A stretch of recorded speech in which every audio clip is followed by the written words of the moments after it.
বন্ধুরা, আজকে আমি তোমাদেরকে ম্যাঙ্গো ফিরনি করে দেখাচ্ছি। দেখো আমি কিভাবে ম্যাঙ্গো ফিরনি তৈরি করি।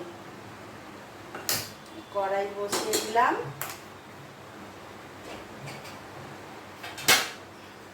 এবার দুধটা আমি অনেকটাই জাল করে রেখেছি।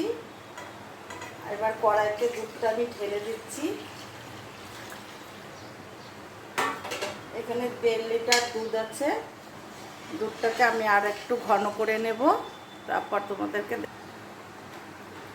দুধটা ঘন হতে হতে আমি দেখো চাল ভিজিয়ে রেখেছিলাম, গোবিন্দভোগ চাল 150 গ্রামের মতন। এই চালটা আমি মিক্সিতে গুঁড়ো করে নিচ্ছি।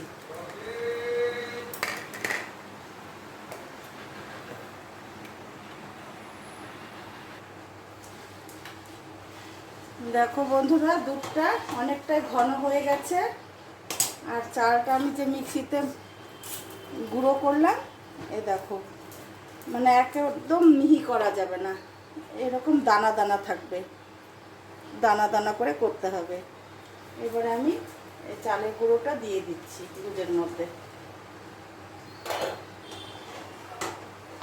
এবারে আর একটু জাল দেবো, কারণ এই চালের গুঁড়োটা একটু সেদ্ধ করতে হবে।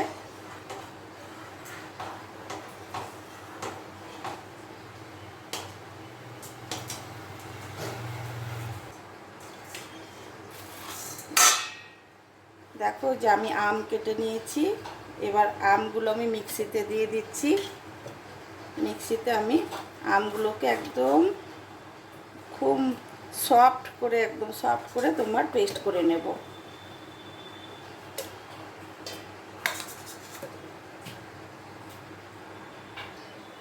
দেখো এই যে আমটাকে আমি খুব ভালো করে একদম পেস্ট করেছি। দেখো একদম ভালো করে পেস্ট করে নিয়ে এসেছি।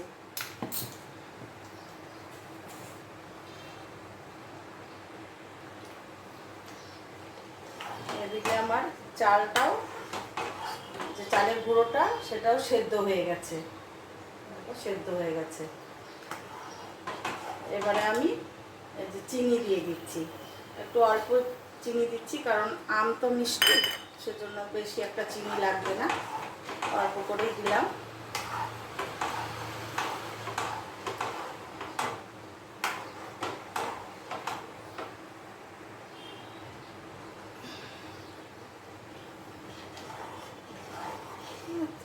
চিনিটা গলে গেছে। এবারে আমি গ্যাসের ফ্লেমটা কমিয়ে তারপরে এই আস্তে আস্তে করে যে দেখো আমের রসটা দিয়ে দিচ্ছি। এবার আরেকটুখানি ফুটিয়ে তারপরে নামিয়ে দেব।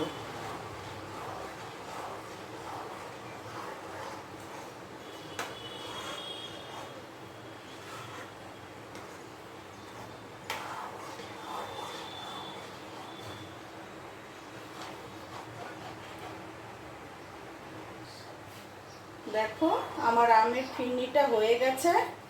আমি এবারে গ্যাসটাকে বন্ধ করে দিচ্ছি, তারপর তোমাদেরকে আমি ঢেলে দেখাচ্ছি। দেখো বন্ধুরা, এই যে আমি ফিরনিটা নামিয়েছি।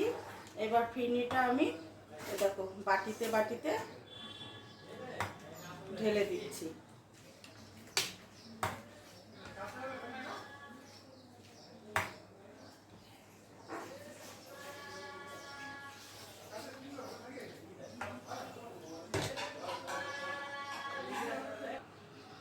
দেখো বাটিতে বাটিতে আমার ঢালা হয়ে গেছে। এবারে আমি একটু সাজিয়ে দেব। এর মধ্যে আমি দেখো কাজু আছে, কিশমিশ আছে, আর পেস্তা আছে, একটু ছড়িয়ে দিচ্ছি।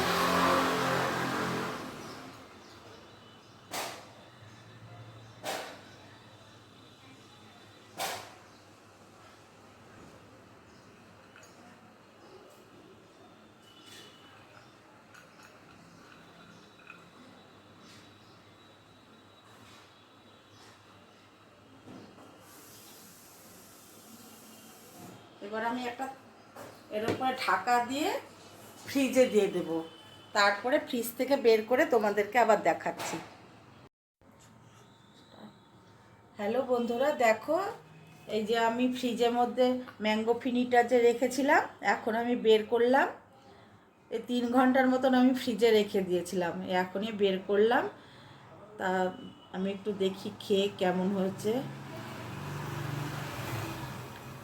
আহ, দারুণ, সেই টেস্ট হয়েছে বন্ধুরা। তোমাদের ভালো লাগলে আমাকে লাইক কমেন্ট করে জানিও, শেয়ার করো। তোমরাও বানিয়ে খেও। ভালো থেকো, সুস্থ থেকো সকলে।